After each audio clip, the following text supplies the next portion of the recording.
Right now at 5, a standoff in Cherryville ends with the arrest of one man. We've got another cold start for us across the 4 states, but it's going to warm up nicely, and we're tracking storm chances Thursday and the Friday. Take a look at all of that coming up. And 500,000 people on CanCare could lose their Medicaid coverage. The 4 states' most watched news starts now.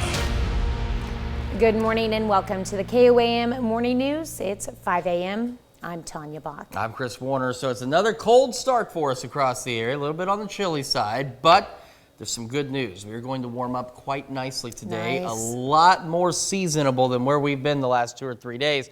However, it's springtime, and as we warm to spring-like temperatures, we start to see the possibility of thunderstorms across the area. Now today, we're looking great for today. As we head into tomorrow, we've got a low-end risk in this dark green area for some stronger storms, mostly across southeast Kansas into northeast Oklahoma. And then as we head into Friday, we've got an elevated risk in this yellow area and then the lower-end risk in the dark green. What it looks like is going to be the most likely scenario to play out is storms will develop off to our west on Thursday afternoon. And they will roll into our area Thursday overnight into early Friday morning. So we could see those strong storms in our area, say between midnight and 8 a.m. on Friday morning. So we'll keep an eye on all of that for you. And as we head into our Thursday, we're going to start off pretty decently, and it's going to be pretty warm, pretty toasty, pretty nice out there. We'll see the clouds increase ahead of the storms, and then as we go into the evening hours and into very early morning on Friday, that's when we could start to see a few of those thunderstorms across the area. And then they will push out, and there might be some redevelopment, at least albeit briefly, as we head into Friday afternoon. And so it's a lot to keep an eye on, a lot of timing issues with our cold front. So we'll keep an eye on it for you. In the meantime, well, that's blank, but it is a chilly start for us across the area today. That has not happened before. We got 29 in Fort Scott, 27 Parsons, 32 Chautauqua and in Joplin, 34 in Neosho. As we get our day started, we will warm up nicely. Plentiful sunshine up to 50 by 11 a.m. We head into the afternoon. We're looking at highs pushing upper 50s, lower 60s. Again, mostly clear skies. And as we head into this evening, holding on to those mostly clear skies and not nearly as chilly as we only drop back down to 45. We'll have another complete look at your forecast, and we'll get those other current conditions fixed here in a few more minutes. Tanya? All right, thanks, Chris. Well, Joplin police are investigating after a man was shot in the Cecil Floyd neighborhood Tuesday morning. Investigators arrived to the home located in the 1800 block of West 20th Street about 8:15 yesterday morning. Captain William Davis says officers found a man shot in the thigh. The victim was taken to the hospital for treatment. Police say the man is in stable condition. Police interviewed multiple people at the property. Davis says any information regarding a suspect will be shared during the investigation. An hours-long standoff in Montgomery County ends on Tuesday morning with a man in custody. Authorities say they've had several encounters with the man in the past week. One encounter involved him allegedly entering a convenience store and leaving without paying. Police then found multiple social media posts they say he made, and those posts threatened multiple people and made homicidal and suicidal statements. When police arrived to his house on the 400 block of East 4th in Cherryville, police say he fired 2 shots in the air with a handgun and ran into his home. Authorities then brought in a SWAT team. A standoff then began at 8 p.m. Monday night, and they say he did not comply when asked to come out. So they used less lethal gas munitions, robots, and drones to find him. Around 8 Tuesday morning, KBI SWAT team entered the house and found him in a bedroom. He was taken into custody without incident. Charges are still pending. Authorities in Racine, Missouri are investigating the death of a body found after a garage fire. The fire happened Sunday morning west of Racine on Highway 86, but the body wasn't discovered until Tuesday when the fire marshal responded to the scene. No word on the identity of the body or the cause of the death. The cause of the fire is under investigation. Well, law enforcement agencies across Missouri are still trying to figure out who made dozens of fake 911 calls about school shootings on Monday. Apparently, the calls likely all came from a single source. Elizabeth Van Metre spoke with investigators who say the people behind those fake numbers should know they are easy to trace. Within a few minutes, I can create a fake phone number to call or text really anyone. Like right now, I'm calling myself as KY3 News. But like all technology, there's always proof left behind. Right away from there, you can start sending texts, you can start calling. Ethan Cox, who owns a cell phone repair store in Springfield, says it's pretty easy to do. It literally takes less than 5 minutes, I would say, for most people that are pretty smart and know how to use phones. The same sort of technology was used Monday, alerting several schools of a shooting. He says the technology is more commonly used for prank calls. It is just teenagers trying to have fun, but unfortunately in other situations, some severe bad things can happen. Sergeant Mike McClure was one of the ones who responded to the calls made Monday. He says if you think you could pull off a spoof or swatting call, to think twice. Understand that there are others that are even smarter than you that will figure it out, and they're on our side. A lot of the local law enforcement agencies will crack down on it. They'll figure out, if they can get a hold of the number long enough, who's calling. They can track the IP number of it, as I'm sure you're all aware. Carthage High School and Carl Junction High School were also victims of fake swatting calls. Those phone calls and texts across the state alerting authorities of a school shooting are not new. Similarities have been popping up across the United States.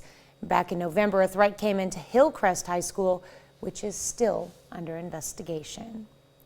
On March 31st, thousands of Kansans with Medicaid coverage are at risk of losing their coverage as Medicaid renewals are coming back. KOM Shagun Bamdale joins us in studio this morning to talk more about this. Good morning, Shagun. Good morning, Tanya. Thank you. More than 500,000 CanCare recipients are on the verge of losing their eligibility for Medicaid as the states move forward with eligibility redetermination for more CanCare recipients. The process has been referred to several ways, including unwinding and eligibility reviews.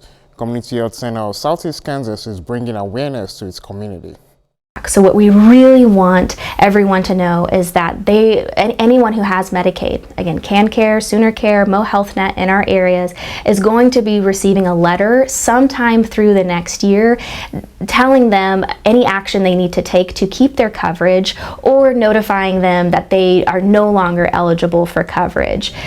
Some patients will no longer be eligible due to income, age, or healthcare status.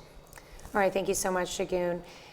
What's the most interesting reason you learned about why people may lose their Medicaid if they are on CanCare? I think one reason I learned was change of address, change of income. I think when you get or you make more thousands or you make more money, your your insurance tends to go up. Yeah, unfortunately that happens. All right, thanks, Shagun. We'll see you in 30 minutes. And that's a look at this morning's top stories and weather in our first 7 minutes. Coming up on the KOM Morning News, the Pittsburgh Dragons start their baseball season as they try to hand Chanute their second loss on the diamond. Plus, with the Dungeons and Dragons movie coming out, this makes us want to know, have you ever played any games like it? And why having strong friendships is good for you. And you're watching the KOM Morning News. More real news in the morning. We'll be right back. One of the best players in the MIAA is going to have a new home next season. Missouri Southern guard Lacey Stokes is entering the transfer portal after 2 years with the Lions. Stokes is a two-time All-American for Missouri Southern. This season, she led the Lions to their first MIAA tournament title since 1996 and a trip to the Sweet 16. Last season, Stokes led the Lions to their first MIAA regular season title in program history.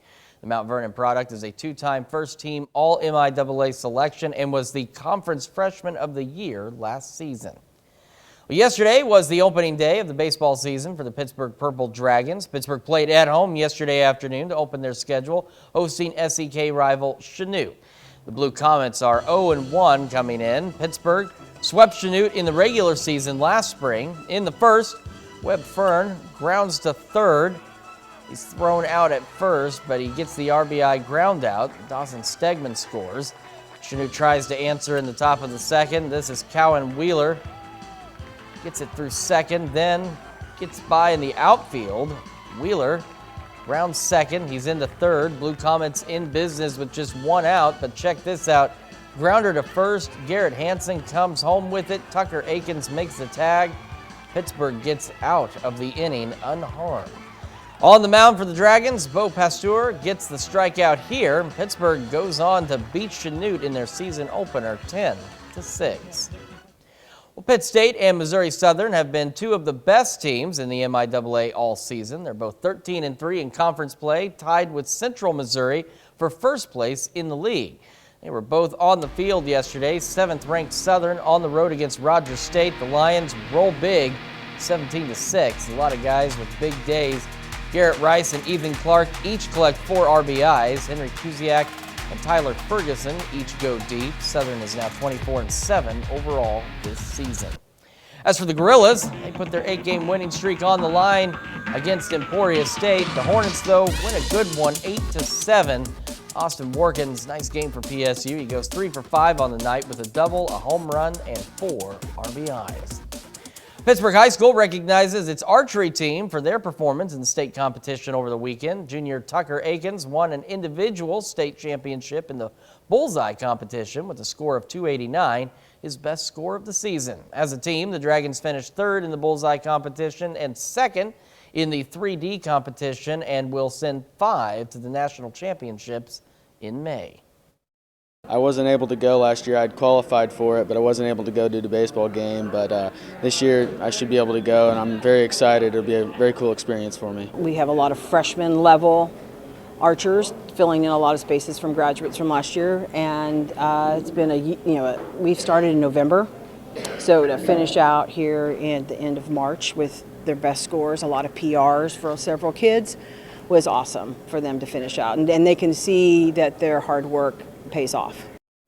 Still to come, Italy responds to the bizarre controversy surrounding the Statue of David.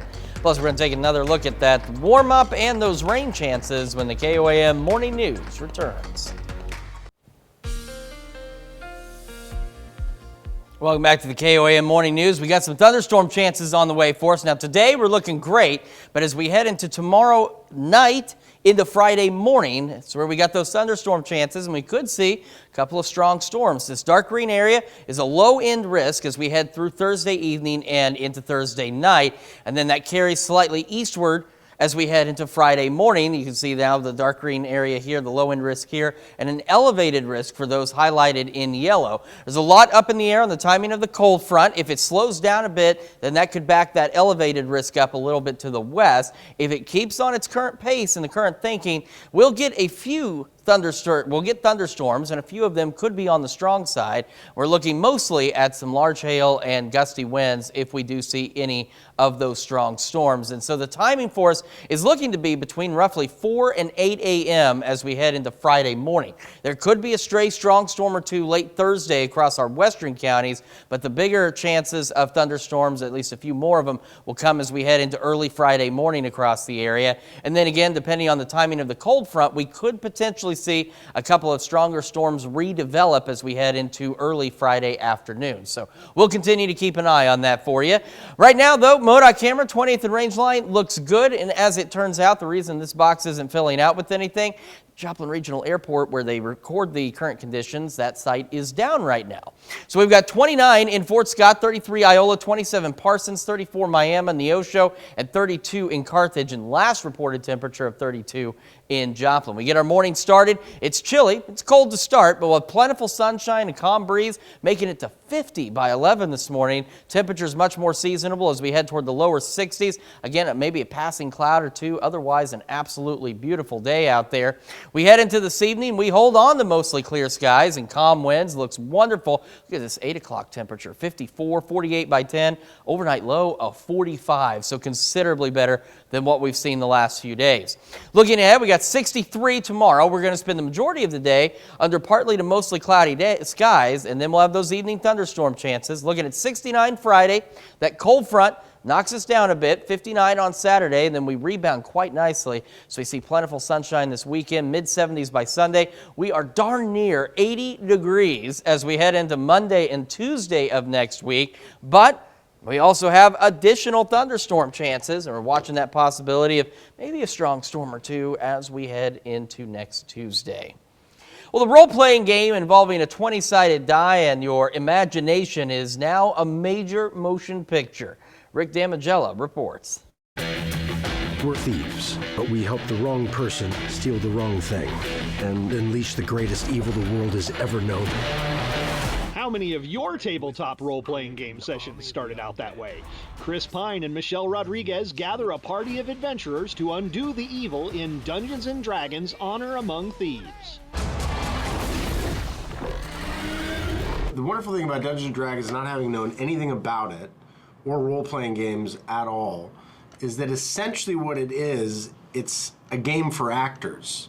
All you're doing is playing pretend like you would in an improv class. You're given a certain set of circumstances, obstacles, powers, backstory, and then someone says go and, start playing. I don't mind that. Rodriguez went beyond play, performing roughly half of her own stunts. Anytime you see a guy being lifted over the head and swung across the room, that's my stunt double. But yeah, I learned all the choreography so I could match her. The movie is based on a small portion of the massive lore of the nearly 50-year-old role-playing game. We started with the characters. It really had to be about relatable people that you would invest in and care about their journey. And then we built out. We were faced with these very unique Dungeons & Dragons-y challenges in how they're going to be able to pull off this heist in a way that is cinematically appealing, but also very true to the mechanics of the game. This one's dangerous. But whatever happens,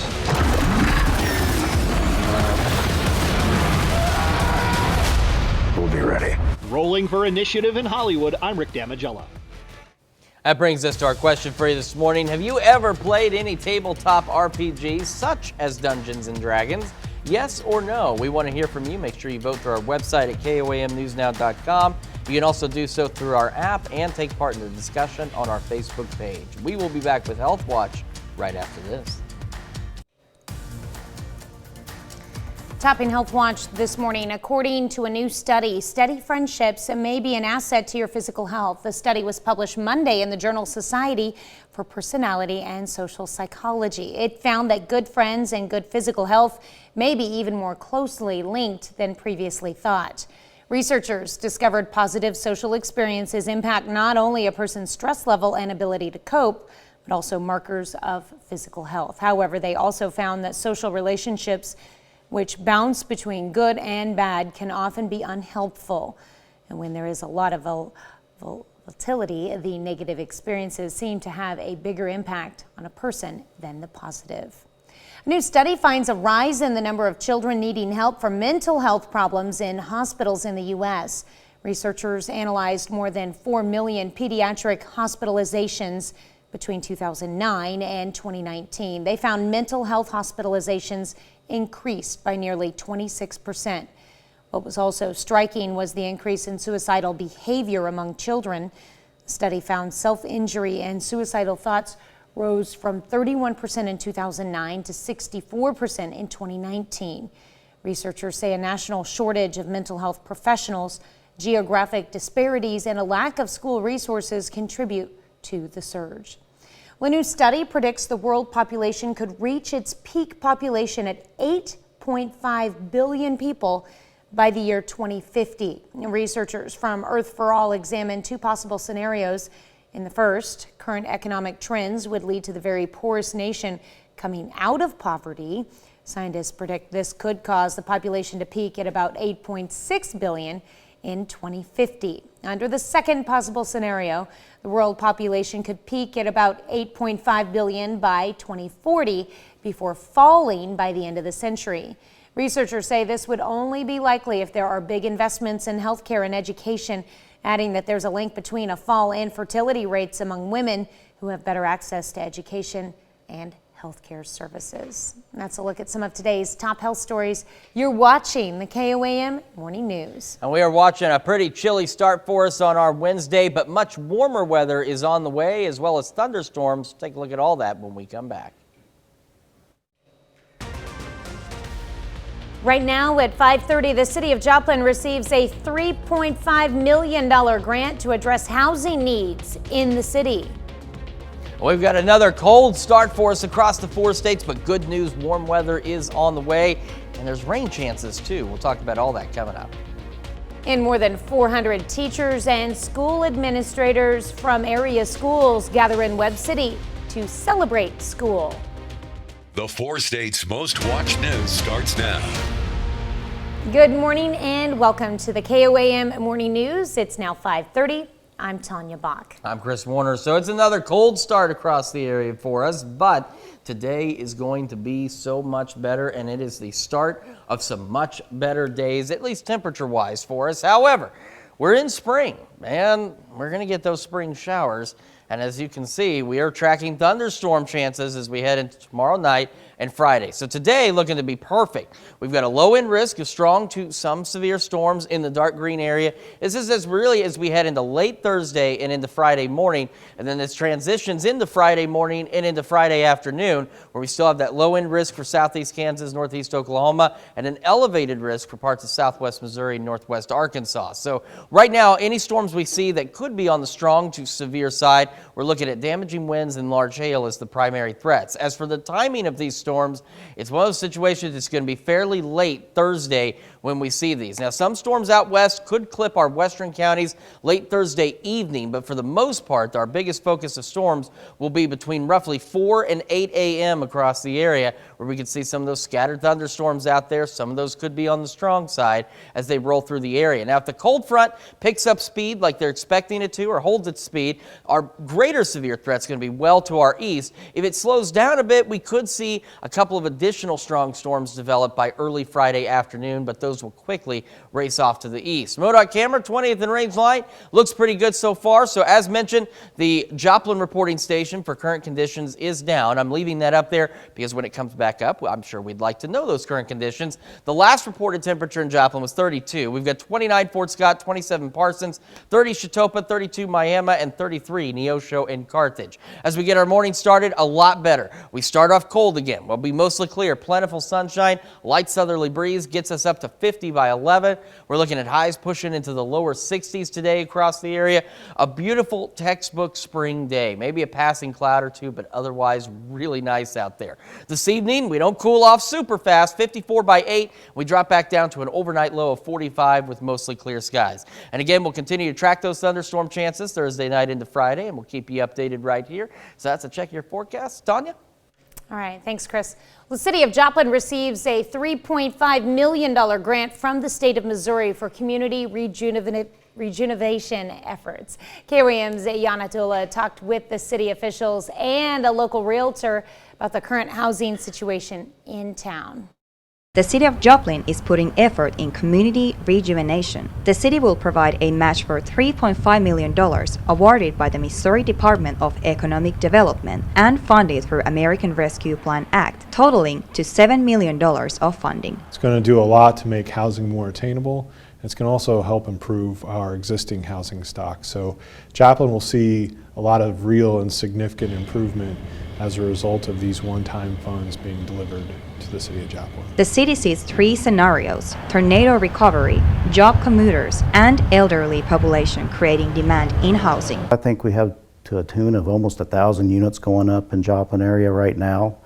Rental units, and again, it's just trying to catch up with the demand. Local realtor in Joplin says housing prices are comparably stable to what they were last year, and people may need to make decisions on houses more quickly. People are looking at housing. Some people are trying to transition out of as school ends. They're trying to time their move for early summer, so they're doing a lot of preliminary looking, and things are going under contract now. with the intention of them closing in May, and people will finish out the school year where they are if that's a factor for them. City's housing study shows there is demand for all types of housing. We're looking at bringing up what we used to call the JHAP program, which provides housing assistance and closing costs to purchase a new home. In Joplin, Janna Haudala, KOM News. Officials say after the city's housing study was released last year, they saw a lot of interest in people building new housing in Joplin. On March 31st, thousands of Kansans with Medicaid coverage are at risk of losing their coverage as Medicaid renewals are coming back. Now, KOM's Shagun Bomadelli joins us in studio this morning to talk more about this. Good morning, Shagun. Good morning, Tanya. Thank you. More than 500 CanCare recipients are on the verge of losing their eligibility for Medicaid as the states move forward with eligibility redeterminations for CanCare recipients. The process has been referred to several ways, including unwinding and eligibility reviews. Community Health Center of Southeast Kansas is bringing awareness to its community. So what we really want everyone to know is that anyone who has Medicaid, again, KanCare, SoonerCare, MoHealthNet in our areas, is going to be receiving a letter sometime through the next year telling them any action they need to take to keep their coverage or notifying them that they are no longer eligible for coverage. Some patients will no longer be eligible due to income, age, or healthcare status. And thanks, Shagun. And according to that interview, everyone's supposed to be getting a letter or some kind of notification. Is there something that people can do if they don't get that? Is there someone they can contact? Yes, people can contact their local community health center and ask about what they can do, especially if they're pregnant women, if they had a change of address, if they're children. The first thing you need to do is contact your local community health center. All right, thank you so much, Shagun. Thank you. Well, Crowder college students now have new tools to get ready for the medical field. On Tuesday, the college unveiled its new surgical technology classroom with a ribbon cutting alongside the Joplin Chamber of Commerce and Mercy Hospital. Mercy provided equipment to fund the completion of the lab. When the doctor's deep in there in the body, or if they're looking through a scope or an instrument, sometimes they can't take a minute to look away from what they're doing because they might jeopardize, they might nick something. So we're kind of there to just hand it to them right there on the field. They take it without even having to look away. They can continue working. The new classroom is located at the Joplin Advanced Training and Technology Center. More than 400 teachers and school administrators from area districts come together in Webb City to celebrate school. The 24th annual Celebration of Schools is a chance for educators to be recognized for all their hard work and to receive awards. Those awards include the Southwest Center Trailblazer, Friend of Education, Teachers of the Year, and the Dr. Al Cade Service Award. A lot of times teachers don't get to see the fruit ripen until later on, so that for them to be acknowledged for the work that they do by their teachers or by their students or their parents, it's important that I think we recognize them as well. For being old, this one of those lifetime achievement things, so all you got to do is live and you get it. 41 school districts took part in the event. On Tuesday, Missouri Southern played host to some future scientists. The university hosted its annual regional science fair. It features high school and middle school students from more than a dozen counties in southwest Missouri and southeast Kansas. There were 64 projects in total, ranging from behavioral and social sciences to chemistry to astronomy. Research is hard, but it's all worth it in the end. You feel very accomplished, and I'm excited to continue with it throughout my life. I'm hoping to do individual research throughout college as well. The winners received medals and cash prizes and the opportunity to compete in bigger science fairs. Congratulations to all. Well, Kansas State University's president is in Crawford County as the school hosted an open forum for the community. The day full of events started this morning at the Girard Civic Center. University President Richard Linton and the K-State Connected Cats talked about the university. I'm assuming this was yesterday morning. Community connections and the student experience. There were a lot of programs to look at, no matter your passion. I think it's just, kind of finding your passion and, there's a million programs and just really focusing on, what you want to do and asking questions and getting help so somebody knows the answer. A session about community cooperation and advancing economic prosperity took place yesterday afternoon in Pittsburgh. Well, this morning we are discussing Dungeons and Dragons. It all started off with thieves who were hired by the wrong person to steal the wrong thing, which causes a great evil to be unleashed, and now it has to be fixed. How many of your tabletop role-playing game sessions have started out that way? A lot of things at the table start off that way. Well, Chris Pine and Michelle Rodriguez gather a party of adventurers to undo the evil in Dungeons and Dragons. And I'm not talking about burning dinner. Honor among thieves. Rodriguez went beyond play, performing roughly half of her own stunts. The movie is based on a small portion of the massive lore of the nearly 50-year-old role-playing game. Brings us to our question for you. Have you ever played any tabletop RPG such as Dungeons and Dragons? So far, it's an even split. Half of you have, half of you have not. It is true that there are a lot of things that start off that way at the table. Sometimes one child stole another child's thing, and then it turns into this huge brawl. But unfortunately, we can't just roll dice and determine who's gonna, come out as the victor. Maybe that's what we need to do. Next time the kids have a fight over who stole something or went into whoever's room, we just roll dice and be like, oh, it's a 7. Sorry, you have to go back to your room tonight. No TV this evening. That's how we need to do it. I like this idea. That's how we need to do this. That's how we can handle it. I don't think the kids are going to be a fan. Probably not. But you know what? If it works, it works. We'll have to see if we can try that out. So make sure you vote through our website or app. Take part in discussion on our Facebook page. All right, that's a look at our top news stories coming up this half hour on the KOM Morning News. Under Armour goes above and beyond to help out a teen boy who needs size 24 shoes. Plus, a man is arrested after murdering 2 women at a Lisbon Muslim center. We'll have the latest. You're watching the KOM Morning News. More real news in the morning. We'll be right back. Topping World Watch, Portuguese police shoot and injure a man suspected of fatally stabbing 2 women and injuring several others at an Ismaili Muslim center in Lisbon. In a statement issued by police, they say cops were called to the Ismaili Muslim center in Lisbon on Tuesday, where they encountered a suspect armed with a large knife. The suspect was ordered to surrender, but he moved towards police and was, quote, neutralized. That suspect was taken to a Lisbon hospital and is in custody. No motive is known at this time, and the matter is under investigation. Colombia is considering banning traditional bullfighting. Anti-bullfighting protesters performed in front of Congress with red, 3-dimensional bull mask. Bareback demonstrators used red paint to look like blood. A bill to ban bullfighting would stop all varieties. If approved, the sport would be completely banned in 2 years. In the meantime, injury, mutilation, burning, and killing of the bulls would be prohibited. And North Korea's leader Kim Jong-un is calling to expand the production of weapons-grade nuclear materials. According to state media, this is in order to increase the country's nuclear arsenal.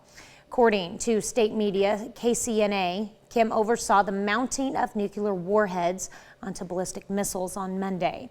South Korea's Joint Chiefs of Staff say they are evaluating whether the warheads would, quote, actually work. Kim Jong-un had made a similar order in 2022 to increase the country's arsenal. Italy reacts to the controversy at a Florida school surrounding Michelangelo's famous statue of David. The Renaissance masterpiece on display in Italy draws more than 1.5 million visitors each year to Florence's Galleria dell'Accademia. A public charter school in Tallahassee forced its principal to resign last week after parents complained an art teacher showed a picture of the statue to a 6th grade class without first seeking permission from the parents. One expert questioned how a statue celebrating the beauty of the human form could be taken by some parents as so controversial. That's a look at some of your biggest headlines from around the world. We'll be right back. Welcome back to the KOM Morning News. We are tracking thunderstorm chances as we head into Thursday and Friday. Today, perfect day. Tomorrow night into Friday morning, we've got a low end risk here in the dark green for southeast Kansas, northeast Oklahoma for some stronger storms. And then as we head into Friday morning and possibly into Friday early afternoon, we have that low end risk again across southeast Kansas, northeast Oklahoma, and an elevated risk for southwest Missouri and northwest Arkansas, where we could see a few strong, possibly severe storms. If we see any, the biggest threat is going to be hail and damaging wind gusts from these storms. As for the timing of these storms, there's a couple of scenarios. One, some storms out west could clip our western counties as we head into late Thursday night. Our better chances of storms are going to end up being as we head into early Friday morning, say between about 4 and 8 a.m., where we could see more thunderstorms across the area, and some of those again could be strong, possibly severe. Now, if the cold front slows down at all, we could potentially see some redevelopment of some stronger storms as we head into early Friday afternoon. But the good news is, at least for us, is the greater severe threat is going to be off to our east. And again, if that cold front for any reason slows down, it could shift a little further to the west. But right now, it's looking to stay to our east as we head into Friday. But we still could see a strong storm or two here locally. MoDOT camera, 20th and range line, looks good out there. It is cold. As mentioned, the Joplin Regional Airport is where the current conditions come from for Joplin, and that station is down. We leave that in there in case it comes back up so we can get those numbers for you. Last reported temperature in Joplin, about 33. 28 Fort Scott, 32 Chanute, 30 Chitopa, 32 Miami, 33 Neosho and Carthage. As we get our day started, it's cold, but we warm quickly. We've got a light southerly breeze, plentiful sunshine, up to about 50 by 11 this morning. And as we head into this afternoon, we're looking at a very spring-like day, textbook day. Temperatures lower 60s, mostly clear skies, maybe a passing cloud or two, light southerly breeze. Gorgeous evening ahead of us as well, mostly clear skies. 54 by 8, 48 at 10, only dropping back down to a low of 45 degrees tonight. So we got those thunderstorm chances, but we remain mild. 63 tomorrow, 69 on Friday. Cold front does kick us down to 59 on Saturday, but sunny skies. We warm up quickly by Sunday, back to about 74. We're talking the mid to upper 70s, pushing 80 degrees next week with thunderstorm chances Monday and Tuesday, and that could cool us back down into the mid 50s Wednesday. But as you see, temperatures return to spring-like back into the lower 60s by the end of next week. That's a check of your forecast. We'll be back with more right after this. After years of frustration, a Michigan teen search for shoes that fit him is over. At 6'10", Eric Kilburn needs size 24 shoes. Jillian Felton explains how national footwear brands jumped in to help. Eric Kilburn already stands out on the football field. At 6'10", his height gives him an advantage, but it's the size of his feet holding him back. It's been painful. To say the least, it's been hellish. Just not having shoes that fit perfectly. It's just been constant pain. The 14-year-old can't find cleats, and his size 23 bright yellow sneakers, well, those are even too small. It's pretty unusual. Which is why this guy is here. Okay, so this is a last. We call this a last. Rob Kropp is the Senior Director for Product Development at Under Armour. I've been in this industry almost 30 years, and I have never seen anything bigger than a 22. Personally, I've never worked on anything bigger than around a 20. Turns out Eric's shoe size is unique even to sneaker execs. I don't have Eric's exact size figured out yet. We need a couple more days to figure that out, but obviously he's going to be the largest shoe we've ever built. Kropp flew to Michigan to get a proper measurement of Eric's feet, which included a digital scan, because making a shoe big enough for this teenager is no easy task. We're gonna build the shoes from the ground up, and we've got to build the machinery, or the tooling we call it, to make the shoes, and it's gonna take us probably about 6 to 8 weeks to get all that done. Eric's parents are overwhelmed. My hopelessness has been replaced with joy and relief, and that's a priceless feeling. It's been fantastic, from going to from where we were 10 days ago to where we are now. It's truly nothing short of a miracle. And Eric, he's looking forward to the football season. I'm going to be able to play better on the field. I'm going to have shoes that I'm comfortable in, no blisters, no ingrown toenails, none of that stuff. That will be great. Wow. Can't imagine having to wear shoes 2 sizes too small. We'll be right back. The San Diego Zoo is celebrating the birth of twin Amur leopards, one of the world's most endangered species. The zoo says fewer than 300 of the big cats are estimated to exist on Earth. Now, these twins were born several weeks ago and have just emerged from their birthing den with their mother, Satka. Zoo officials say the time in the den allowed the cubs to bond with their mother, and they say both appear to be healthy. The cubs have not yet been named, and zookeepers will not know the sex of the twins until they get a full veterinary exam. A bear named Bakhmut, who was rescued from the frontline city of Bakhmut in Ukraine's Donetsk Oblast, has emerged from hibernation after resting for more than 2 months. Bakhmut the bear now lives at a shelter called Domazir in Lviv in Ukraine's west. He was abandoned in his cage at a private residence without food or water, fell into hibernation in December, which surprised staff and is a good indicator as it means his rehabilitation is going well. We've got ourselves an absolutely textbook spring-like day. Now, we are cold to start our day, but temperatures will warm quickly. Nice light southerly breeze, mostly clear skies, pushing 50 by 11 this morning. As we head into this afternoon, we're looking at mostly clear skies, lower 60s for highs, beautiful day out there, and a really pleasant evening too. We're only down to 54 by 8, mostly clear skies through the evening and overnight, dropping back down to 45 for our low. Now the warming trend continues over the next couple of days. We're watching the possibility of some strong, possibly severe storms Thursday night into Friday, 63 Thursday, 69 Friday. Once that cold front rolls through, we're a little cooler Saturday, 59, 74 though on Sunday. More storm chances Monday and Tuesday, temperatures pushing near 80. We'll be back with more of the KOM Morning News right after this. Right now at 6, what starts as a fire investigation in Racine, Missouri turns into a death investigation when authorities discover a body. We've got ourselves a cold start across the area, but it is going to be very spring-like later today. Take a look at those temperatures and some storm chances coming up. And authorities deploy drones in an effort to bring a 12-hour standoff in Cherryville, Kansas to a close. The 4 states' most watched news starts now.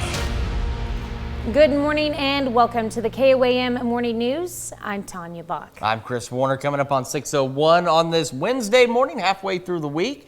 And one more really cold start for us, at least for the next few days, because we've got some very spring-like temperatures finally starting to make their way into the 4-state area. But with those spring-like temperatures come the spring-like storms. We are looking really good for today, but as we head into tomorrow, late night, overnight, and into Friday, we are watching the possibility of thunderstorms, some of which could be strong, possibly severe. We have a low risk in the dark green for southeast Kansas, northeast Oklahoma as we head into late tomorrow night, rolling into Friday morning.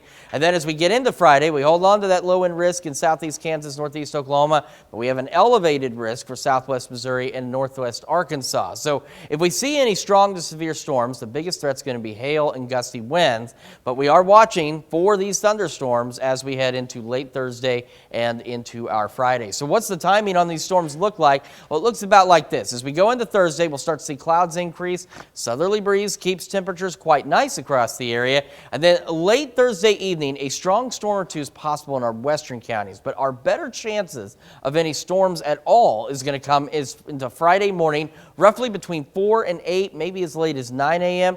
with thunderstorms across the area. Some of those could be on the strong side. And depending on the speed of the cold front, we could see some additional thunderstorm development early Friday afternoon. Anything we see early Friday afternoon has the potential to be strong, possibly severe, but it should race out of here pretty quickly. And the biggest severe threat is going to remain to our east as we head through our Friday. MoDOT camera, 20th and Range Line, looks pretty good so far. Current conditions from Joplin, the airport reporting station, is down right now, but if it comes back up, this box will fill out for us. We're looking at this across the area. We got 30 Iola, 29 Chanute, 30 Chitopa, 32 Miami, 33 Neosho Carthage, and that was the last reported temperature in Joplin as well. Going through the morning, mostly clear skies, cold, warming up quickly though, up to 50 by 11 o'clock. As we head into the afternoon, textbook spring day, mostly clear skies, light southerly breeze, temperatures into the low 60s. And as we head into this evening, a nice evening, clear skies, 54 by 8, with an overnight low of 45. Tanya? All right, thanks, Chris. Authorities in Racine, Missouri investigate the death of a body found after a garage fire. They investigate a death after a body is found after a garage fire. There you go. The fire occurred Sunday morning west of Racine on Highway 86, but the body was not discovered until Tuesday when the fire marshal responded to the scene. No word on the identity of the body or the cause of death. The cause of the fire is under investigation. Joplin police begin their investigation into a shooting in the Cecil Floyd neighborhood Tuesday morning. Investigators arrived to the home located in the 1800 block of West 20th Street about 8:15 Tuesday morning. Captain William Davis says officers found a man shot in the thigh. The victim was taken to the hospital for treatment. Police say the man is in stable condition. Police interviewed multiple people at the property. Davis says any information regarding the suspect will be shared during the investigation. Joplin authorities arrest a wanted man from Kansas City, Missouri following a standoff. The suspect is Jalen McDaniel. Authorities say he is wanted on a warrant for homicide. Joplin SWAT responded to information the suspect was inside a residence in the 1800 block of North St. Charles. After securing the area, authorities repeatedly called out to the suspect to come out of the residence with his hands up. After about an hour and a half, the suspect exited the residence. Authorities say he did so without use of force. McDaniel is currently being held at the Joplin City Jail.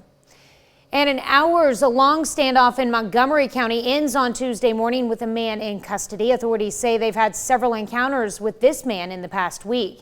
Now, one encounter involved him allegedly entering a convenience store and leaving without paying. Police then found multiple social media posts they say he made, and those posts threatened multiple people and made homicidal and suicidal statements. And when police arrived to his house on the 400 block of East 4th in Cherryville, police say he fired 2 shots in the air with a handgun and ran into his home. Authorities then brought in a SWAT team.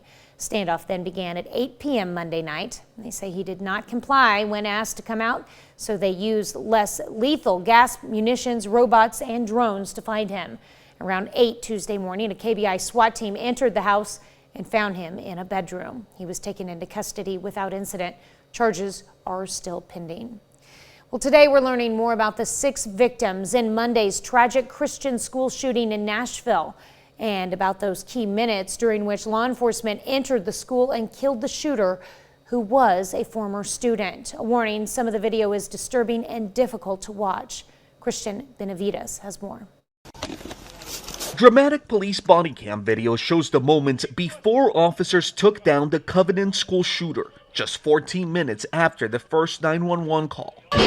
Shots fired, shots fired, shots fired. Nashville's police chief says the shooter, 28-year-old Audrey Hale, had legally purchased 7 guns from 5 local stores. 3 of them were used in Monday's attack. Investigators say Hale's parents believed she had only 1 weapon and sold it. Police also say Hale was under doctor's care for an emotional disorder. Law enforcement knew nothing about the treatment she was receiving, but her parents felt that she should not own weapons. Averiana Patton knew the shooter from middle school and says Hale messaged her just before the attack, warning something bad was about to happen. When I initially received it, I responded in comfort. She alerted law enforcement, but it was too late. Among the victims were 9-year-olds Evelyn Dykehouse, William Kenny, and Hallie Scruggs, daughter of Covenant Presbyterian's lead pastor, also teacher Cynthia Peak, custodian Mike Hill, father of 7, who worked at the school for 14 years, and head of the school Catherine Coons. She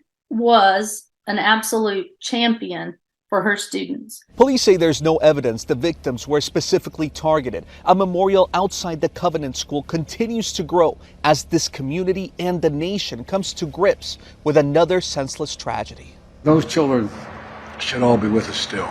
President Biden told reporters planning is underway for him to meet with families of the victims. Christian Benavides, CBS News, Nashville. The president also told reporters that he has spoken to the Nashville police chief, the 2 officers who took down the shooter, and other officials, but he has not spoken to the victims' families yet. In a video released by Tennessee's Governor Bill Lee said his wife, Maria, was friends with 2 of the victims, Cynthia Peak and Catherine Coons. That's a look at this morning's top stories and weather in our first 7 minutes. Coming up on the KOM Morning News, President Biden takes his economic message on the road. President Biden and his team kick off a 20-state tour highlighting his economic achievements. I'm Nicole D'Antonio at the White House with pushback from Republicans demanding new debt limit negotiation. Plus, don't have time to exercise? Experts say 8,000 steps just a couple of days a week can bring about meaningful health benefits. And Chris has another look at your forecast and if we can expect a warm up in temperatures to stick around into the weekend. You're watching the KOM Morning News. More real news in the morning. We'll be right back. Topping Nation Watch this morning, a casino employee in Colorado is accused of swiping $500,000 from her employer. But the employee, Sabrina Eddy, says the accusations against her are false. She told investigators she received text messages she thought had come from one of her bosses. Eddy says the caller told her the casino was having trouble with a delivery and would be in breach of a contract. She said the caller instructed her to take the money and hand it over to a lawyer. Eddy claims she did nothing wrong and was simply following orders from her employer. But for now, the Giplin County Sheriff's Department is not buying her story and she is behind bars there. Well, dozens are dead following a fire at a migrant detention center along the U.S.-Mexico border. The fire started Monday at a government-run facility in Ciudad Juarez, a city in northern Mexico. 38 people died. Authorities say the fire broke out after they picked up and detained a group of migrants from the streets of the border city, which sits across from El Paso, Texas. The blaze is one of the worst in recent years in Mexico, which has been dealing with record levels of crossings on its northern border.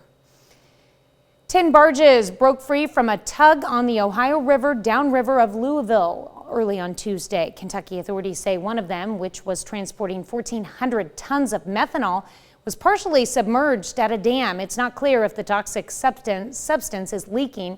Other barges were transporting corn and soybean oil. 3 barges are pinned against the lower side of the dam. 1 is pinned against a pier. The rest have been recovered. U.S. Army Corps of Engineers is calling it a navigational accident. The Corps of Engineers says it's working with the Coast Guard, navigation industry, and marine surveyors are beginning recovering the remaining barges. Well, President Biden kicked off his administration's 20-state tour to highlight the nation's economic progress. On Tuesday, he visited a semiconductor plant in North Carolina. But Republicans say when it comes to the economy, the president has been missing in action. Nicole D'Antonio reports. President Biden kicked off his administration's Investing in America tour at Wolfspeed, a semiconductor manufacturing plant in Durham, North Carolina. The company recently announced a $5 billion expansion that could create 1,800 jobs. This is the largest investment in manufacturing in the history of North Carolina. Over the next 3 weeks, senior Biden administration officials will visit 20 states to spotlight other U.S. manufacturing companies that are thriving. American products are being made here. We're growing the economy. And today I announced that since I took office, we've attracted, catch this, we've attracted $435 billion in private investment in American manufacturing. The president's tour comes as Republicans who now control the House are demanding he resume negotiations about possible cuts to government spending before they agree to raise the debt limit. House Speaker Kevin McCarthy sent a letter to the White House Tuesday requesting a meeting with the president to specifically discuss reducing non-defense government spending, reclaiming unspent COVID funds, and strengthening work requirements for certain benefit programs. Everybody's looking for workers, and yet the federal government is paying millions of people about $30,000 to $40,000 a year to sit at home. Makes absolutely no sense. In response to McCarthy's letter, the White House press secretary said the president welcomes a conversation about the nation's fiscal future, but lifting the debt ceiling is non-negotiable. Nicole D'Antonio, CBS News, the White House. Treasury Secretary Janet Yellen says her department is taking, quote, extraordinary measures to buy time for both sides to find a deal to avoid defaults on the nation's $31 trillion debt. Those measures will run out possibly as early as June. That's a look at some of today's top national stories. Here's Chris with a look at your forecast. And we've got ourselves a pretty cold start across the area, but the good news is spring-like weather is on the way today. Unfortunately, with those spring temperatures come some spring storms. We're tracking those heading into Thursday night into Friday. We'll take a full look at your forecast, those thunderstorms, and this warmer weather that's on the way when we come back. Welcome back to the KOM Morning News, 6:18. Time for a little weather trivia, and we want to know what is indicated by the size of a hailstone. Is it how severe the thunderstorm is, how warm the temperature is, the longitude it fell in, or what phase the moon is? Well, we're going to find out the answer to that in just a moment. First, live look from our camera at 7th and Range Line. We got clear skies out there, and it is cold. We're also tracking those thunderstorm chances as we head into Thursday and Friday. So today, which we'll talk about, we're looking great for today.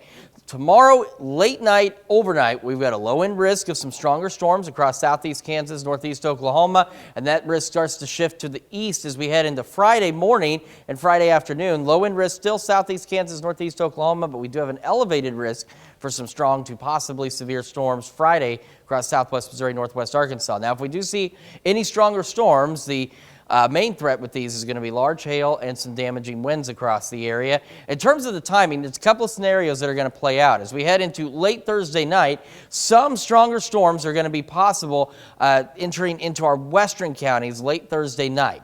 These should be fairly isolated. Our better chances of storms will come from 4 to 8, maybe 10 a.m. on Friday, so we see more thunderstorms develop across southeast Kansas early Friday morning and move off to the east, and some of these could be strong, possibly severe, as we head through the early morning hours on Friday. Now, if the cold front is where they're expecting it to be, we could see a couple of additional strong to severe storms develop by early Friday afternoon, and then those will move off to the east. The greater severe risk at this point is still confined off to our east, but we still could see a strong storm or two in our area. MoDOT camera, 20th and Range Line, looks great so far, but again, it is quite cold. Joplin Regional Airport, okay, here we go. Reporting station back online. Sitting at 30 in Joplin. Clear skies, feels like 30 with that calm wind across the area. It is going to remain calm, maybe a little breezy here and there, and by breezy I'm talking like 10, 12 miles an hour. And it'll be out of the south. You can see it shifting as we're on the backside of a high pressure system now ahead of our storm system. 30 in Iola, 28 Fort Scott, 26 in Parsons, Neodesha, 32 Miami, 33 Neosho, Carthage, and 31 in Lamar. As we get our morning started, again, I just showed you the currents. It's cold, but we will warm up quickly. Light southerly breeze, plentiful sunshine, beautiful start to the day. Up to 50 by 11 and a textbook spring day for us today. Calm southerly wind, mostly clear skies, maybe a passing cloud or two, temperatures into the lower 60s. Then we have an absolutely gorgeous evening ahead of us too. Mostly clear skies, only 54 by 8, 48 by 10, doesn't fall off much more than that as we're looking at overnight lows of about 45 degrees with mostly clear skies. So beautiful day and a beautiful night ahead of our storms heading into Thursday and Friday. All right, so what is indicated by the size of a hailstone? If you happen to guess it's how severe the thunderstorm is, you would be correct. And of course, hail is basically balls of ice falling from the sky. And the stronger the thunderstorm, the larger the hailstone, because that allows the hailstone to be cycled. It's the updraft. And the more it can be lifted and recycled, the bigger it can get, and then it falls to the ground, and we can have ourselves some pretty sizable hail. So we go into tomorrow. It's going to be a pleasant day. We'll have increasing clouds throughout the afternoon, 63. 69 Friday, that cold front rolls through, kicks us down to 43, and we're up to 59 Saturday, so a bit cooler, but as you see, plentiful sunshine. We head into Sunday. Look at this gorgeous day, 74 degrees. And check out Monday and Tuesday. We have temperatures pushing near 80, but we're also watching more thunderstorm chances, and we are watching the possibility of a strong storm or two come next Tuesday. We'll keep an eye on that for you. That system knocks us back down mid-50s Wednesday, and then we warm back up to average lower 60s by the end of next week. Let's check your forecast. We'll be back with more right after this. Topping Health Watch this morning. In some cases, a flu shot may help prevent a heart attack. Dutch researchers found the risk of heart attack increased sixfold in the week after being diagnosed with influenza. Results presented at the European Congress of Clinical Microbiology and Infectious Diseases underline importance of vaccination as well as awareness of heart attack symptoms. Walking a recommended 8,000 steps just a couple of days a week may have meaningful health benefits. Researchers in Japan and California tracked more than 3,000 adults and found walking at least 8,000 steps 1 to 2 days a week was linked with a lower overall risk of dying and a reduced risk of dying from cardiovascular problems. Well, more children with mental health conditions are arriving at hospitals across the U.S. A report published in JAMA saw pediatric emergency department visits between 2009 and 2019 due to mental health diagnosis increased by 26%. In 2019, the majority of youth hospitalizations included a diagnosis of attempted suicide, suicidal ideation, or self-injury. Well, shedding that extra weight may benefit your heart, even if you gain some of it back. Jared Hill has more. The heart health benefits of losing weight and making lifestyle changes may last even if the number on the scale creeps back up. A research review in Circulation Cardiovascular Quality and Outcomes looked at the combined results of 124 studies with more than 50,000 people. It found that participants who shed pounds through an intensive weight loss program had lower risk factors for cardiovascular disease and type 2 diabetes, registering lower blood pressure, cholesterol, and A1C levels. That's compared to people in a lower intensity behavioral program or no weight loss program at all. They found those lower risk factors lasted for at least 5 years after the program ended. Overweight and obesity contributed to 2.4 million deaths globally in 2020, according to the American Heart Association. Evidence suggests people can improve their cardiovascular health by following the AHA's Life's Essential 8 checklist. Eat better, be more active, quit tobacco, get healthy sleep, manage weight, and control cholesterol, blood sugar, and blood pressure. Researchers say even though people often regain some of the weight they lose, it's still worth it to try. They emphasize that losing weight is an effective way to reduce the risk of type 2 diabetes and cardiovascular disease. Jared Hill, CBS News, New York. More longer-term research is needed to see if those heart benefits linger past the 5-year mark.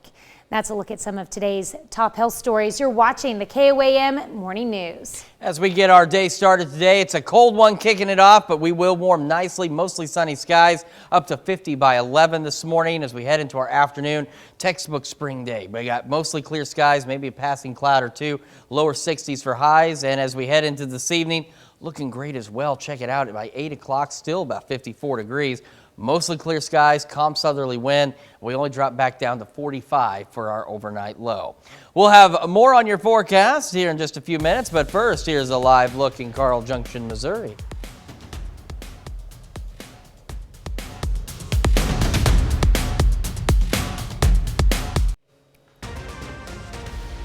Right now at 6:30, hundreds of thousands of Kansas residents wait to see if they are among the CanCare recipients to lose their coverage. KOM's Shagun Bombadale takes us for a closer look. We've got another very cold start for us across the 4 states, but spring-like temperatures on the way. But those spring-like temperatures mean spring-like storms as well. We'll take a look at all that coming up. And the city of Joplin will soon see an infusion of grant money to go towards community rejuvenation efforts. The 4 states' most watched news starts now. Good morning and welcome to the KOM Morning News. It's now 6:30. I'm Tanya Bach. I'm Chris Warner. So, excuse me, it's a cold one out there yet again across the 4 states, but spring-like weather is on the way. But as I mentioned, that also unfortunately means some spring-like storms. We are looking great for today, but we're tracking the possibility of some strong, possibly severe thunderstorms as we head into tomorrow late night, overnight Thursday, and then into Friday. So we got a low wind risk in this dark green area for southeast Kansas, northeast Oklahoma, and that begins to shift east as we head into Friday. Same low wind risk in southeast Kansas, northeast Oklahoma, but we have an elevated risk for southwest Missouri and northwest Arkansas. If we do see any strong or severe storms, right now the primary threat appears to be large hail and damaging winds. So we'll keep an eye on this for you as we get closer to Thursday night and Friday mornings. And that's going into the timing on all of this. Now, we could see a stray strong storm or two in our far western counties late Thursday night, but our biggest opportunity for actual storms is going to come into early Friday morning between roughly 4 and 10 a.m. We'll start to see those showers and thunderstorms develop. Some of those could be strong, possibly severe, and then we could see some development a redevelopment along the cold front as we head into early Friday afternoon. That could be strong to severe, but it'll be out of here pretty quickly. MoDOT camera, 20th and Range line looks pretty good so far in Joplin. We are sitting at 30 degrees under mostly clear skies, calm winds out there, temperatures across the region. Again, it's cold to start, but it will improve. 29 Iola, 30 Chetopa, 32 Miami, 33 in Neosho, and 30 in Carthage. Getting our morning started, mostly clear skies, up to 50 by 11 a.m. And we're looking at highs today, pushing the lower 60s across the area. Light southerly breeze and sunny skies. Tanya? Million KanCare recipients could lose their coverage at the end of this month. KOM Shagun Bombdale joins us in studio this morning with more. Good morning, Shagun. Good morning, Tanya. Thank you. More than 500 KanCare recipients are on the verge of losing their eligibility for Medicaid as the states move forward with eligibility redeterminations for KanCare recipients. The process has been referred to several ways, including unwinding, eligibility reviews, renewals, and redeterminations. More than 500,000 KanCare recipients are on the verge of losing their eligibility for Medicaid as the states move forward with eligibility redeterminations for more KanCare recipients. Over the last few years, during the public health emergency due to COVID-19, anyone that has had Medicaid, right, in our region, that's primarily KanCare, Sooner Care, or Mo Health Net, anyone that has had those coverage plans has not had to do a Medicaid renewal. The renewals are an abbreviated version of Medicaid application. An abbreviated version of the Medicaid application that you would do each year to maintain your coverage, report changes to your income or your health status or your household. And so the last few years, that has all been paused. Ghanaian says recipients should look out for a letter. Each month, a portion of the population will receive their letters. Again, and on those letters will be information about whether you'll be able to continue your coverage. You may have to submit some documentation, turn some paperwork back into the state, or that letter may also notify you of an end date for your coverage and that you're no longer eligible. Community Health Center of Southeast Kansas is making the changes known to the public. If you've been putting off a dental appointment or an exam or vaccines, get those things scheduled. Go see your primary care provider now, and then be looking for that letter in the mailbox. Some patients will no longer be eligible due to income, age, or health status change. Thanks, Shagun. Before Kansas started this process of eligibility redeterminations, who actually qualified for the KanCare program? First of all, the most vulnerable people in the community, the children qualified, and pregnant women, healthcare providers, and old people. And I'm assuming it was always income-based to begin with. Yes, and also low-income earners qualify. All right. Well, thank you very much, Shagun. Thank you. Well, the cold weather rule comes to an end this week in several states, including Kansas and Missouri. After March 31st, residents in those states need to catch up on utility payments. Anyone who is behind on electric and natural gas utility bills will be subject to disconnection of service. The rule is designed to help residents who are behind on the utility payments avoid disconnection during the winter months. Oklahoma's rule is in effect all year. The seasonal policy is a temperature-based rule. The city of Joplin receives a $3.5 million grant from the state of Missouri for community rejuvenation efforts. According to the city, the grant, awarded by the Missouri Department of Economic Development and funded through the American Rescue Plan Act, provides funding to establish programs for an affordable housing preservation initiative. Officials say it can also help improve neighborhoods facing neglect and disrepair. The city of Joplin will have a total of $7 million committed to community rejuvenation with the city's ARPA match contribution. It's going to do a lot to make housing more attainable. It's going to also help improve our existing housing stock. So Joplin will see a lot of real and significant improvement as a result of these one-time funds being delivered to the city of Joplin. According to Missouri Governor Mike Parson, a total of $100 million was allocated to the program. Crowder College hosted its Spring Career Expo. The event was at the Bob Snellner Gymnasium at Crowder's Neosho campus from 10 a.m. to 2 p.m. The event was free and open to the public, and it was a good way for people to connect with area businesses and network. So it gives them the opportunity to network, it gives them the opportunity to work on their interview skills, it gives them an opportunity to work on the communication skills. So there's a lot of great things that come from this that's going to assist our students in the future. The fair hosted around 70 businesses in a variety of areas. Kansas State University's president is in Crawford County as the school hosts an open forum for the community. The day of events started Tuesday morning at the Girard Civic Center. University President Richard Linton and the K-State Connected CATS talked about the university, community connections, and student experience. There were a lot of programs to look at, no matter your passion. I think it's just, kind of finding your passion, and, there's a million programs, and just really focusing on, what you want to do and asking questions and getting help so somebody knows the answer. A session about community cooperation and advancing economic prosperity took place Tuesday afternoon in Pittsburgh. That's a look at our top news stories. Coming up this half hour in the KOM Morning News, the former head of Starbucks gets called to the hot seat to testify about allegations of union busting. Plus, we've got a textbook spring-like day for us today, and we're tracking some thunderstorms Thursday and Friday. We'll take a look at all that coming up. But first, here's a live look at Carl Junction, Missouri. We'll be back with more of the KOM Morning News right after this.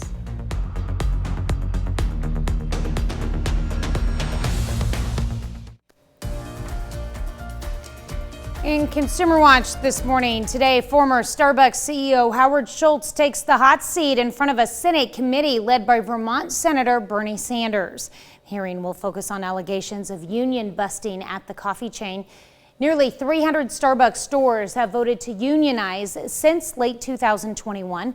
Earlier this month, a judge ruled that Starbucks had violated labor laws during the unionization efforts of a Buffalo, New York store. According to prepared remarks, Schultz is expected to tell lawmakers that unnamed pro-union individuals have thwarted attempts to bargain with unionized stores. Honda is recalling more than 330,000 vehicles because the side view mirrors could fall out and increase the risk of a crash. Impacted vehicles include recent model years of the Honda Odyssey minivan, Passport and Pilot SUVs, and Ridgeline pickups. Honda says it will replace those mirrors free of charge. And is Adidas' partnership with music superstar Beyonce coming to an end, citing people familiar with the matter? The Hollywood Reporter first reported that two sides have mutually decided to part ways due to creative differences, and that Beyonce will retain the rights to Ivy Park, which is the name of the clothing line collaboration. The Wall Street Journal reports sales last year fell way behind what Adidas had projected, and that the partnership was set to end this year anyway. The Senate Banking Committee summoned the nation's top financial regulators to talk about what led to the failures of two regional banks. That sent shockwaves through the banking industry and U.S. economy. Skylar Henry has more. Bank regulators and lawmakers on both sides of the aisle agreed on one thing Tuesday. Executives are to blame for recent bank failures. This is a textbook case of bank mismanagement. The risks the bank face, interest rate risk and liquidity risk, those are bread and butter banking issues. Federal Reserve Vice Chair Michael Barr says regulators notified executives of problems at Silicon Valley Bank nearly a year and a half before its collapse. The supervisors began highlighting these deficiencies at the firm in interest rate risk management and liquidity risk management in a serious way in November of 2021. But some senators say the regulators themselves share some blame. It looks to me like the regulators knew the problem, but nobody dropped the hammer. Lawmakers on Capitol Hill recognize the problem, but don't agree on solutions or how to prevent future failures, especially when it comes to government regulations. This failure rests with Congress, because Congress is the one that changed the law in 2018 that opened the door to the regulators deciding to just not enforce the rules. There is no evidence of that in this particular case that we can see at this point. But we still don't have all the facts. We're still waiting to get them. Financial regulators are conducting a full review about the collapse of SVB and Signature Bank, with the FDIC and the Federal Reserve expected to issue a report May 1st. Skyler Henry, CBS News, Capitol Hill. President Biden said he is still working on a path to get new rules or laws which would enable the government to get back money from executives of failed banks. That's it for Consumer Watch. Here's Chris with another look at your forecast. Yeah, we've got ourselves a very chilly start for us today, but we'll warm up nicely. Mostly clear skies up to 50 by 11, and we're not done yet. Spring-like weather, a textbook spring-like day. Calm southerly breezes. We've got mostly clear skies, highs in the lower 60s, and as we head into this evening, another beautiful evening. We've got mostly clear skies, 54 by 8, 48 at 10. We're going to drop back down to a low of 45 degrees, so very pleasant. Watching the possibility of some strong, possibly severe storms late Thursday into our Friday. We'll keep an eye on that for you. Still mild, though, 63 Thursday, 69 Friday. A little cooler on Saturday, 59, back up to 74 Sunday. Beautiful weather. Then more storm chances Monday and Tuesday of next week with temperatures near the 80s. Well, we're halfway through the week, and it sounds like a great reason to celebrate birthdays and anniversaries. But first, let's take a trip out to NYC and see what's happening on CBS Mornings. Hello to you. I'm Gail King. Coming right up on CBS Mornings, Anthony reminisces with the cast of The Marvelous Mrs. Maisel. Love this show as they say goodbye to the award-winning comedy. All good things must come to an end, it seems. That's coming right up on CBS Mornings. Time for some Wednesday birthdays across the 4 states, and we're going to begin in Webb City with Winston Wosel celebrating birthday number 5 with some birthday love from Nana. All right, and we've got Jackson Henry King turning 7 strong in Chanute with love from all your family and friends. Also 7 strong, Hunter and River Nance in Pittsburgh. They are, of course, twins, and a happy birthday to a couple of our favorite little ladies is what it says. All right, Piper Solomon is 11 years old this year in Chanute. And Chloe Coots celebrating birthday number 11 as well in Cherokee. Happy birthday, Chloe. All right, Jalen Earl turning 18 years old in Jasper. And Milt Ackley celebrating birthday number 52 with love from your wife, kids, and bestie. Donetta Rivera turning double nickels today in Joplin. And Judy Babcock celebrating birthday number 70 in Parsons with love from your family. Happy birthday, Judy. All right, Lawrence Goody turning 70 years old this year in Bartlett, Kansas with love from your kids, Jamie, Vicky, Joshua, and Michaela. And Chad Bugney happens to be the dad in this picture, celebrating a birthday in Frontenac. Happy birthday, Chad. Sherry Adams. Happy birthday wishes to you, and a special note here that says thank you for always being genuine, and you with love from the O'Banion crew. And Sally Pullman Wrinkle in Girard celebrating a birthday as well, and Sally works at the Bryan Student Health Center at PSU. Happy birthday. All right, Bob and Dorothy No are celebrating their 60th anniversary in Farlington, Kansas. And our list continues. We've got Chris Richardson celebrating birthday number 72 in Joplin. And he's a minister at Crestline Christian Church. Happy birthday, Chris. All right, John and Janice Gaither celebrating an anniversary in Columbus. Charles Volker celebrating birthday number 52 in Girard. Happy birthday, Charles. And Brandon Coons, happy birthday to you in Columbus. Well, of course, we always love to celebrate birthdays and anniversaries. Tanya, if folks want to celebrate with us, what do they need to do? All you have to do is send us an email with their birthday pic and all the details to birthdayswithans@KOAMnewsnow.com. And of course, when you're checking out our website, because why wouldn't you check out our website? You can take time to sign up for the KOAM Birthday Club. You get great deals from local businesses. You also get a special message from your friends here at KOAM. All you need to do is head over to KOAMnewsnow.com and sign up for the Birthday Club today. All right, we have an absolutely beautiful spring-like day for us today, but that spring-like weather is also bringing in thunderstorm chances. You can see we've got a low-end risk in the dark green for southeast Kansas, northeast Oklahoma as we head through late tomorrow night. And then as we head into early Friday morning and possibly Friday afternoon, we've got a low-end risk southeast Kansas, northeast Oklahoma, and an elevated risk in southwest Missouri, northwest Arkansas. If we see any strong or severe storms, large hail and damaging winds are the primary threat with these particular storms.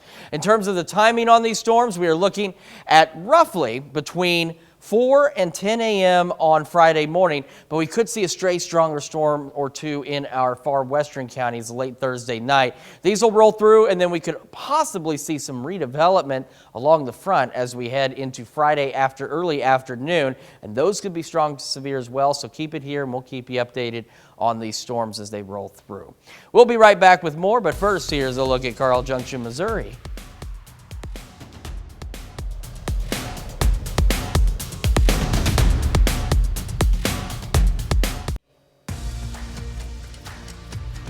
Here's a check of today's top headlines, the news you need to know before you head out the door. Authorities in Racine, Missouri began investigating the death after a body is found after a garage fire. The fire happened Sunday morning west of Racine on Highway 86, but the body was not discovered until Tuesday when the fire marshal responded to the scene. No word on the identity of the body or the cause of death. The cause of the fire is under investigation. Cold weather rule comes to an end this week in several states, including Kansas and Missouri. After March 31st, residents in those states need to catch up on utility payments. Anyone who is behind on electric and natural gas utility bills will be subject to disconnection of service.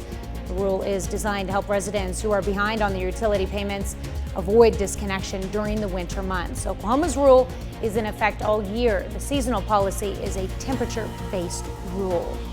Crowder College students preparing to enter the medical field now have some new tools and a new toolbox. On Tuesday, the college unveiled its new surgical technology classroom with a ribbon cutting alongside the Joplin Chamber of Commerce and Mercy Hospital.